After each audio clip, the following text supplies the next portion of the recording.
Hey there, friends. Welcome back to Healing Our Kindred Spirits, where we dive deep into the shared human experience. I'm Donna Gaudette, and today's episode is one I know so many of you will resonate with, because if you're listening, chances are you're feeling things deeply.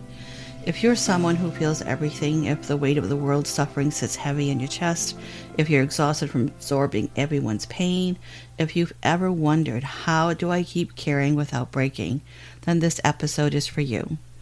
If any of this sounds familiar, you're probably an empath.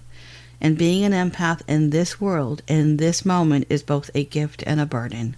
So how do we, as empaths, stay spiritually connected when the world feels so chaotic? How do we find peace when we absorb so much suffering? How do we care without collapsing? How do we hold space for the world's pain without drowning in it? Today, we're going to answer those questions as we explore practical steps to help you find strength and maintain your spirituality as an empath, so that instead of feeling drained by the world, you can feel empowered by your faith, your beliefs, and your deeper purpose. The information, stories, and discussions shared on this podcast is for informational purposes only. We are not medical or mental health professionals, and nothing in this podcast should be considered a substitute for professional, medical, psychological, or therapeutic advice. If you are experiencing a medical or mental health issue or crisis, please seek immediate help from a qualified healthcare professional. Please do not stop any medical care or medications you are taking based on what you hear on this podcast. Please discuss this with your healthcare provider. Thank you. Spirits. If you're an empath, you probably feel the weight of the world more than most. And in times like these, where pain, fear, and uncertainty seem to be everywhere, holding on to your spirituality can feel challenging. And when I use the word spirituality, I am not referring to any particular religion or religious practice. I have always felt, and it is my intention, to use the word spirituality as something that is deeply personal and your sense of connection to something greater than oneself. While some people do find spirituality through religious traditions, others experience it through personal growth, creativity, and a deep appreciation for the nuances of life. Please feel free to interpret this into what feels right for you. In the last few weeks, I have received emails and texts from friends, former clients, former students who are struggling to stay balanced and connected in this world right now. I could relate to this because I have been feeling the same way. And I thought maybe you all may be going through something similar, or know someone who could maybe benefit from some support and guidance right now, especially trying to protect your sensitivity while still feeling empathy. Empathy is a beautiful gift. It allows us to connect deeply, understand others, and bring light into dark places. But in 2025, this year, the sheer volume of suffering in this world right now can make being an empath feel like an overwhelming burden. We have constant access to news of wars, climate disasters, transportation disasters, economic struggles, and social injustice, not to mention the personal crisis in our own circles. Many empaths are feeling emotionally overloaded. It's like carrying a backpack filled with other people's pain, and every day more weight gets added to it. Eventually, it does become too heavy. Maybe you're someone like me who can't watch the news without feeling physically sick. Maybe you walk into a room and instantly sense the tension, even if no one says a word.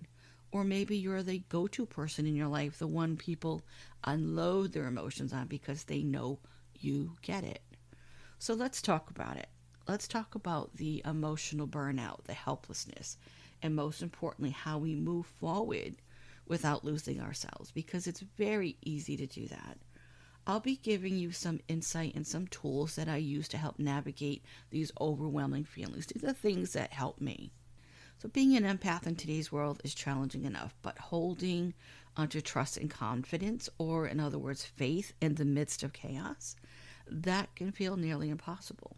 When you're constantly absorbing the suffering around you, it's easy to wonder, where is the good? Where is the hope? Why isn't this being resolved? What is going on? How can I do anything? But faith, whether it's spiritual, religious, or simply a belief in the goodness of humanity, is essential for empaths. It's what keeps our hearts soft when the world tries to harden them. It's what reminds us that even in the darkness, there is still light. So how do we hold on to faith when everything feels heavy? How do we not only survive, but thrive in the troubled times? So what does it mean to be an empath today? First of all, I want to start by just saying this to you. You are not alone. You are not alone. I think I heard a collective sigh out there. When we feel we are not alone in what we carry, we can find that breathing space. Lately, I've felt this heaviness, this deep exhaustion that I know so many of you feel as well. Every time I turn on the news, it's another tragedy, another war, another injustice, another disaster. And as an empath, it's not just news, it's pain. Real human pain that I can feel in my body even when it's happening thousands of miles away. Does this happen to you? And then there's the personal side of it. Friends going through heartbreak, family members struggling, strangers in local online social media groups whose sadness I can sense without them saying a word. Reading about homelessness or food insecurity. It's like being a sponge that soaks up everything and everyone else's emotions. And on some days I feel like I might drown in it. Does this resonate with you? Do you ever feel like the weight of the world is too much? Does it feel like you're carrying emotions that aren't even yours? Because if you do, I hear you. I see you. I am you. And I know how exhausting it is. Many of us here have heard the words empath and empathy, and sometimes we equate them as the same, but do you know the difference between being an empath and empathy?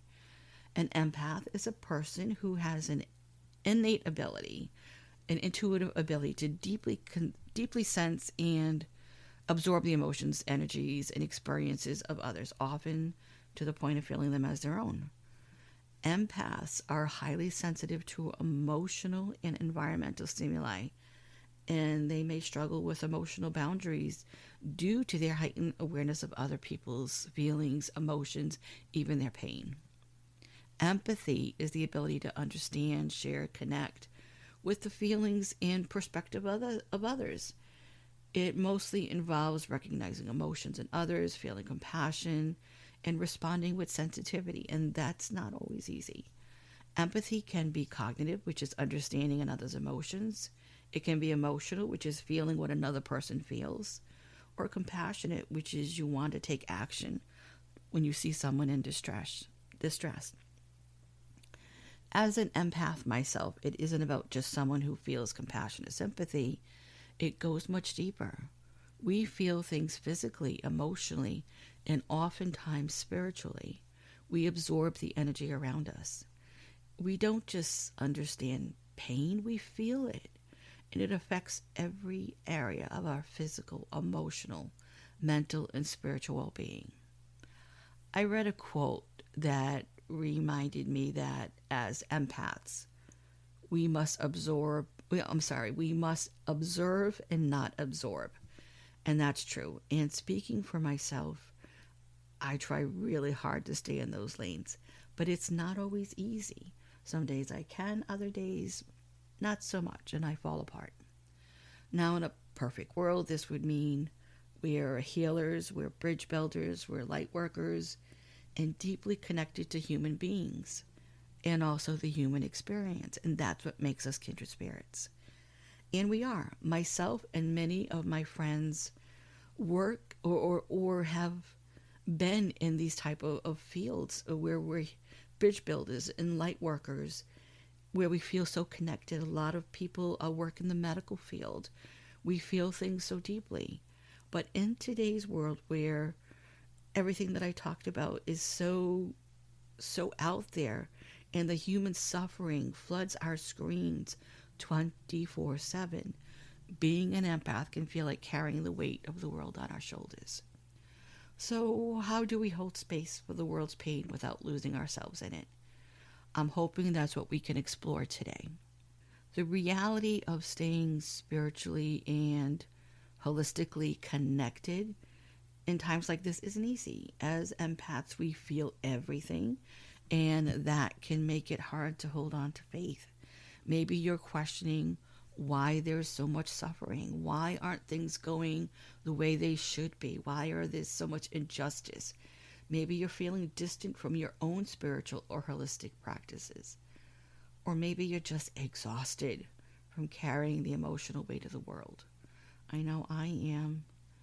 And I know many of you are as well, because I hear from you through email, through messages, through direct messages.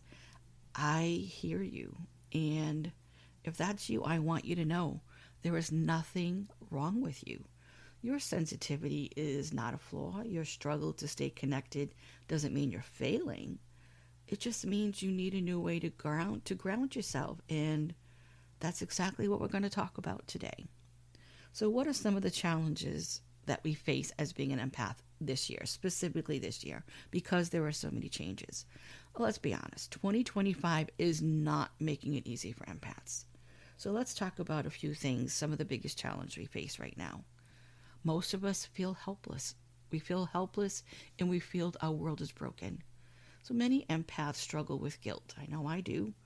Feeling like we're not doing enough. But the truth is, none of us can carry it all. We have to learn to balance compassion with self-preservation. Let me repeat that again. We have to learn to balance compassion with self-preservation. Because here's the truth. Empathy is not about saving the world alone. It's about holding space where we can and knowing that's enough. I had a listener reach out to me, Kelly, and she sent me a message, and she said, I think one of the reasons empaths are struggling so much right now is because the world is louder than ever. And that's so true. She's right. There's no escape. The suffering isn't just in our communities, it's on our phones, in our pockets, constantly flooding our minds. We used to only hear about tragedies when they happen close to home. Now, we hear everything, everywhere, all at once. And you know what? Our nervous systems weren't built for that. And beyond the news, there's also this unspoken expectation, and I know I feel this as well, that empaths will always be there to listen, to comfort, to hold space. But what happens when we need someone to hold space for us? What happens when we're the ones who feel overwhelmed and no one notices? I think a lot of us are feeling that imbalance, and it affects us in every area of our life. The expectation to keep giving even when we have nothing left to give is always there. So the big question is, what do we do about it? How do we keep our empathy from turning into exhaustion? How do we protect our hearts without shutting them down completely? I know there are days I just want to shut down, bury my head in the sand, and not deal with anything. And I know a lot of people feel that way because we are so overwhelmed. So I've been sitting with this question a lot, and here are some things that I have identified to be adding to the burnout, and some really simple tools and steps that has been helping me through trial and error, and I think these things might hopefully help you too. Okay, we have the overload of bad news. We've talked about that. But with technology, we have instant access to everything that goes on. It's not that these things didn't happen before, but now we're witnessing them in real time, non-stop. So what do we do? How can we solve that issue? Okay, we could control our media diet. We don't need to consume every tragedy to prove we care. What about trying to limit news to once a day, or following accounts that focus on solutions, not just problems? And know that constant exposure to negative news and social media can make empaths feel hopeless and helpless. I know it did that for me. And of course, we know the media thrives on fear-based headlines, and that can heighten your anxiety and your emotional exhaustion. And before we know it, we're acting out. We're angry with people around us. We just don't know how to channel all of that because we feel everything so deeply. So my question for you is, how many of you find yourselves doom scrolling, even though you know it makes you feel worse? I see hands going up and heads nodding in agreement. And I have to be honest and say that this was me for a few weeks. I wanted to be one step ahead because I don't like surprises. The things happening in the world were triggering for me on a personal level, and that fed my fear. A friend and fellow podcaster who happens to also be a mental health professional strongly suggested that I take a break for a week from the news. From the doom scrolling, as we call it. And I tried. I really did. And I did limit my intake of news vastly. And I decided only to follow one source of information which I felt was helpful, and I trusted that source because it had nothing to do with any news organizations, and I found that really did help. Now I think I'm making better choices, and I have disconnected from most of it, but I still follow the sites or people that I have trust with, and I tell you, it has helped my anxiety tremendously. I was having chest pains. I was having anxiety attacks. I was just angry with people around me because I just didn't know how to channel this frustration. And I knew that if I didn't get a grip on it, it would have its grip on me. And I would be no better than the things that I would be reading in the news. And I did not want to be that person. So I do know the constant influx of so much negativity affected me greatly. And I hit the proverbial bottom and I was exhausted. It affected my chronic health issues, my activities of daily living, in all areas of my life, including my mental health. My husband even had to tell me, he said, I'm worried about you. This is not you. And that was kind of like a little bump of a wake-up call because he's my North Star and he keeps me grounded and he's not afraid to tell me the way it is and tell me what I need to know when I don't see it myself.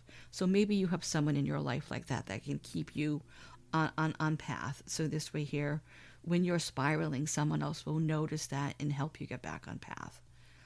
It was a wake-up call for me, and I knew that if I was feeling this, then other people who are empaths or very sensitive might be feeling it too. And I knew I had to devote an episode to it for anyone who is feeling this or struggling with it right now, especially if you feel that everything going on in your world or in the world is just too much right now.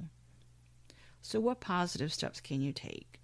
One of the things that I have done and that might help you, set boundaries with news consumption. We talked about minimizing where you get your news and how many times you're on it. So just choose a specific time to check the news, maybe in the morning instead of scrolling all day. And as an FYI, try to avoid checking it at bedtime. Trust me, that does not have a good outcome. And again, curate your social media feed. Follow pages that focus on positive stories, solution, inspiration, hope, and positive change and healing rather than just problems. I'm not advocating sticking your head in the sand and ignoring everything, but balance your consumption. And also it helps to unplug. Take a digital detox days where you step away from screens and reconnect with your world. I know this is hard for most people, myself included, but in little baby steps, you can do it, even if it's just starting off with 10 minutes a day, just to unplug and just disconnect. It will really make a big difference. Because things that are around you can really drain you. And I'm not just talking about things, I'm talking about people as well. Have you ever noticed that people will just start telling you their problems and just start dumping their stuff on you, even with people you hardly know? Yeah, me too. As empaths, we attract people who need healing. It's a fact.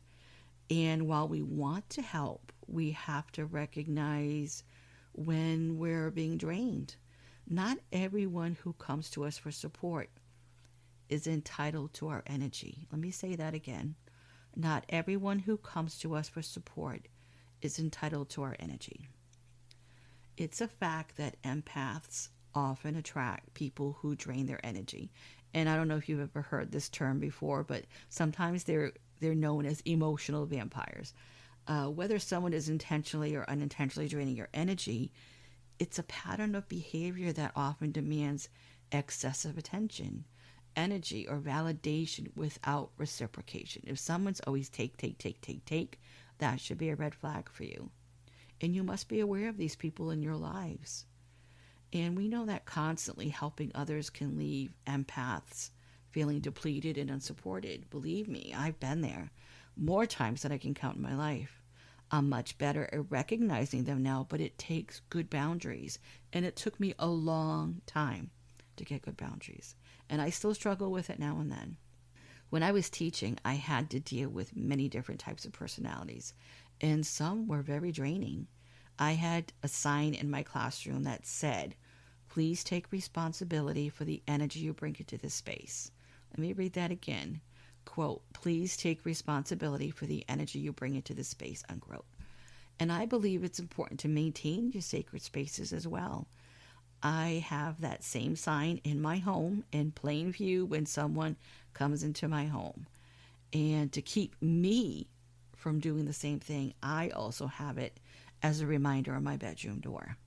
So what positive steps can you take for people who drain your energy? So audit your circle. Spend more time with people who uplift and energize you and less around those who drain you. And that could be family, friends, situation. Yeah, I mean, when you're a parent, your kids can drain you sometimes, but that's what we signed up for, unfortunately, sometimes. But balancing all of that can really be helpful. Well, we're talking about the people that are around you that really drain your energy. So I'm not saying kick them out of your circle, but be more mindful when you're around them to practice better techniques to protect your energy. And don't be afraid to ask for support. Empaths also need to receive love and care. Don't be afraid to lean on others when you need to. And as empaths, and from my experience, it is very hard for us to ask for help. We sometimes think we can do it all, and that's an illusion for us. But don't be afraid to ask for help. It's not a sign of weakness to ask for help. It's actually a sign of strength to ask for help. And set boundaries without guilt. Let me say that again. Set boundaries without guilt. Saying no doesn't make you selfish. It makes you sustainable. You can't pour from an empty cup. And many empaths, myself included, struggle to separate their emotions from those of others. And people often see empaths as emotional dumping grounds. They'll dump everything on you and then go on their way, and then you're feeling exhausted. This is something to be really mindful for. And when we know better, we do better. So let's discuss what's yours to carry and what is not, and how to navigate some good self-care activities and prevent empathy overload. This one is hard but necessary. When you feel overwhelmed, ask yourself, is this my pain or am I absorbing someone else's? Let me say that again. Is this my pain or am I absorbing someone else's? If it's not yours, practice letting it go. Or just envision giving it back. No keepsies. Take it back. You can care without carrying everything. You don't have to take other people's stuff. And unfortunately, you have to really work really hard at setting boundaries with emotional drainers. Not everyone is entitled to your energy, and not everyone has a right to take that energy or impinge on your energy from you. It's okay to say, I love you, but I can't hold this for you right now. Protecting yourself isn't selfish. Again, it's necessary. And I want you to find your safe spaces. And what is that? Empaths need people who refuel them, not just people who take from them. Surround yourself with those who understand and support you. If you are around the same negative people all the time, what's going to happen? You're going to feel tired. You're going to feel wiped out. You're going to feel moody. You're going to pick up their energy. And if they're feeling crappy, you have to really, really be mindful to surround yourselves with people who are like you or who can really support you without wanting anything in return. And I have had my fair share of people in my life who came across as friends, but all they wanted was to see what they could get from me. They knew I was an empath and use that to their advantage. They used to take advantage of me. And this is why today I keep my circle extremely, extremely small. And as a tip, if you cannot find a community that already exists for what you need to help support you, create it. I did this in 2008 when I was looking for a holistic spiritual group to join with other like-minded, ended up being like-minded women. But it was one of the best things that I ever did. I created this group, and I didn't know who was going to come. I didn't know who was going to be there. But those that needed to be there who were like me, we connected and we became great friends. And even though we no longer meet any longer, we did it for maybe about 6 years. And I am still friends with these people, and we still share a lot of the same interests, and we care about each other still, even after all these years. So if you can't find a community, create it. Some of the things, we talk about strengthening your emotional boundaries. What are some of the things that you can do to strengthen those emotional boundaries? There's a technique called the shielding visualization. So where you imagine a protective bubble or light surrounding you. If you're visual, this would be easy to do, but try it. Allowing love in, but keeping out emotional overload. I like to envision myself in an ethereal bubble wrap when I am in situations that make me feel vulnerable and overwhelmed.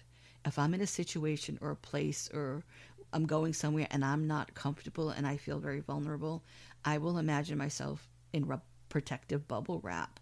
Another thing you can do is, I've read this somewhere, imagine all these little mirrors on your body. So whatever was being projected towards you is being reflected back at them.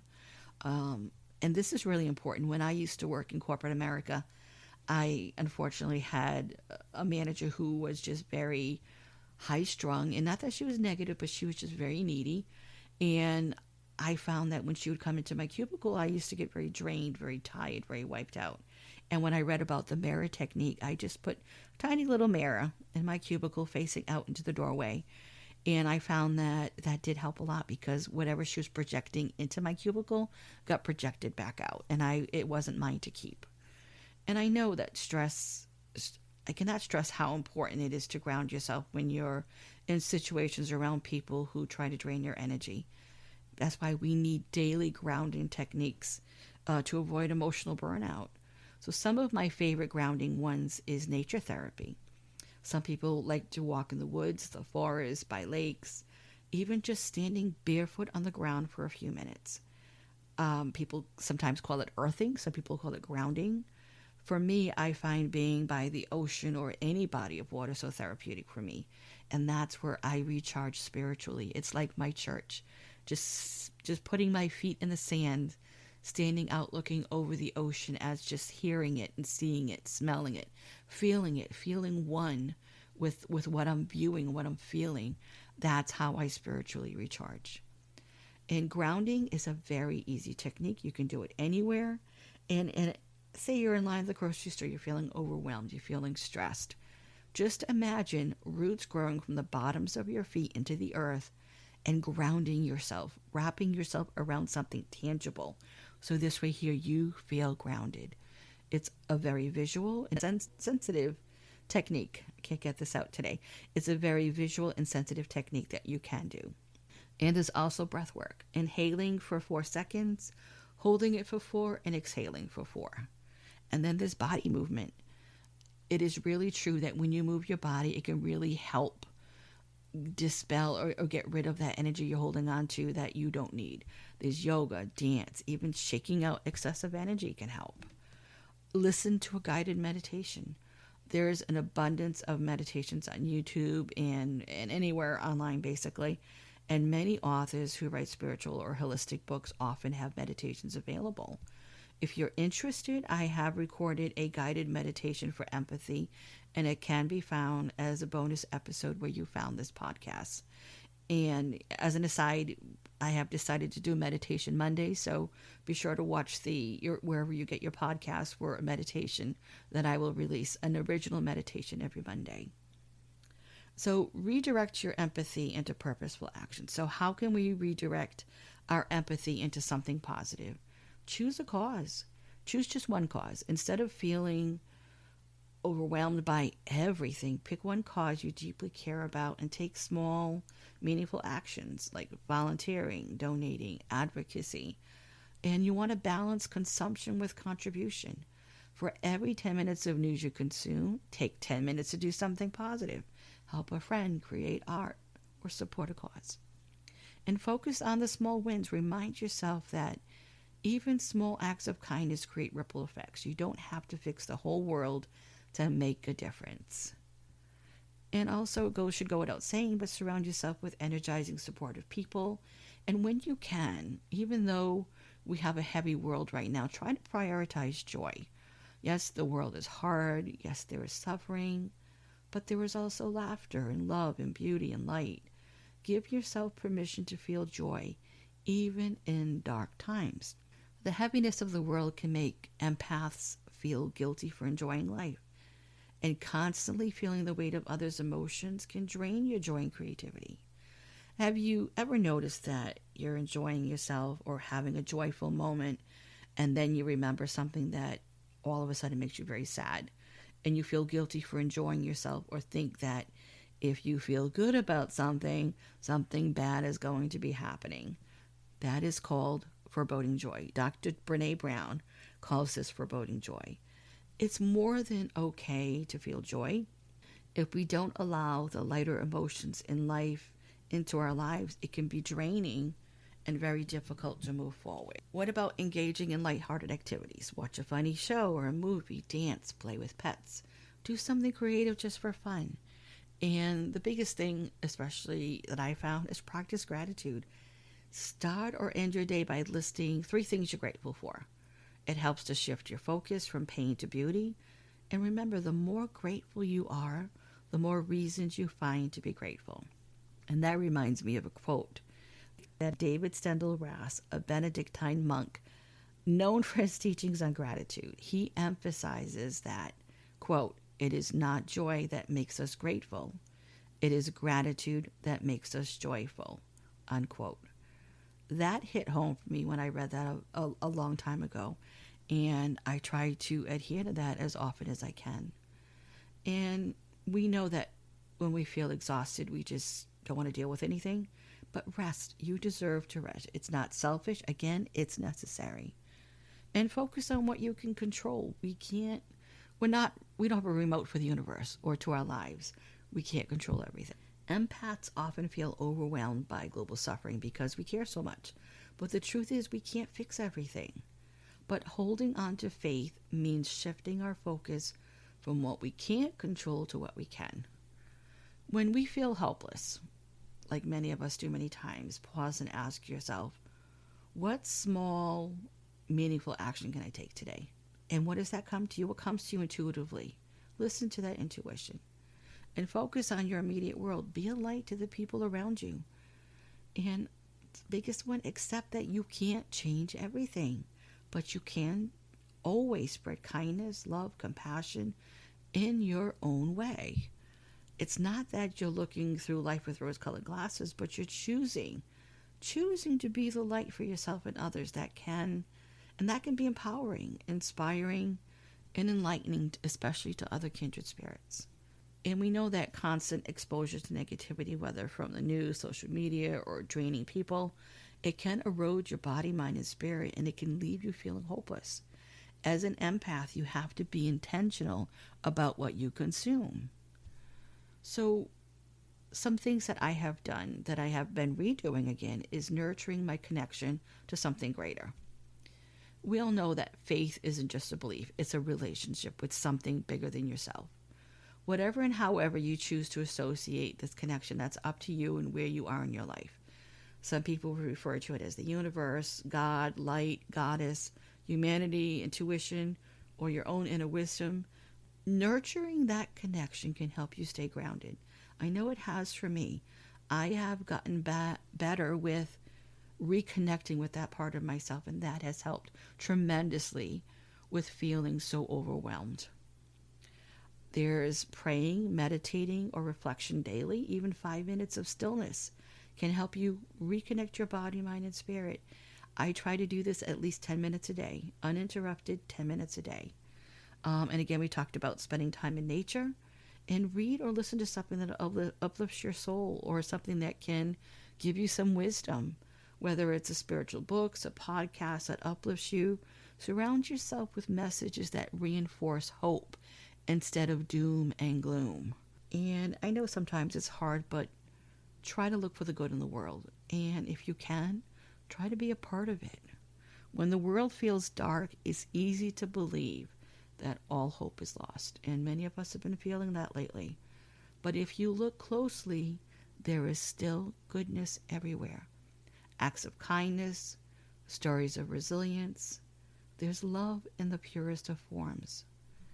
And if you find something that is good, write it down every day if you can. Or when you see it, write down one thing that restored your faith in humanity. If you've witnessed something, whether in person or on the news, write it down. So when you're feeling down and out, you're feeling a little depleted, you can go ahead and reread those. And of course, this goes without saying, but be the good you want to see. Volunteer, spread kindness, or simply show love in small ways. When you are the light, you'll start seeing more of it. And many of us, I know many people like us who are sensitive and are empaths, we always question it. You want to trust that your sensitivity has a purpose. And sometimes that's hard to believe or to reconcile, but why does it matter? Being an empath in today's world can feel like a burden, but it's also a calling. Your deep compassion and ability to feel is not a weakness. It is a gift. Being an empath isn't a mistake. Your deep feeling, your compassion, your ability to connect, it's all part of something bigger. And admittedly, I have been known to say more than once to my husband that sometimes I wish I could change being sensitive and an empath, because I cry at everything. Commercials, happy stories, sad stories, you name it. I feel everything so deeply. He always reminds me that it's my sensitivity that was and is my greatest quality. He said he fell in love with that part of me first, and he would never want me to change who I am. And I do get jokingly teased from my kids and my grandkids about being so sensitive and emotionally porous, but I take it in stride because I know they're joking with me, they're teasing me, but I also know that they just don't understand that having such deep empathy and being an empath is a gift that I would never want to return to sender. And when I get overwhelmed, I ask for spiritual guidance. Whether it's through prayer, intuition, meditation, it's okay to seek clarity in how to use your gift. The important part is to get still and quiet and not direct your thoughts, but just let them come in without censoring them.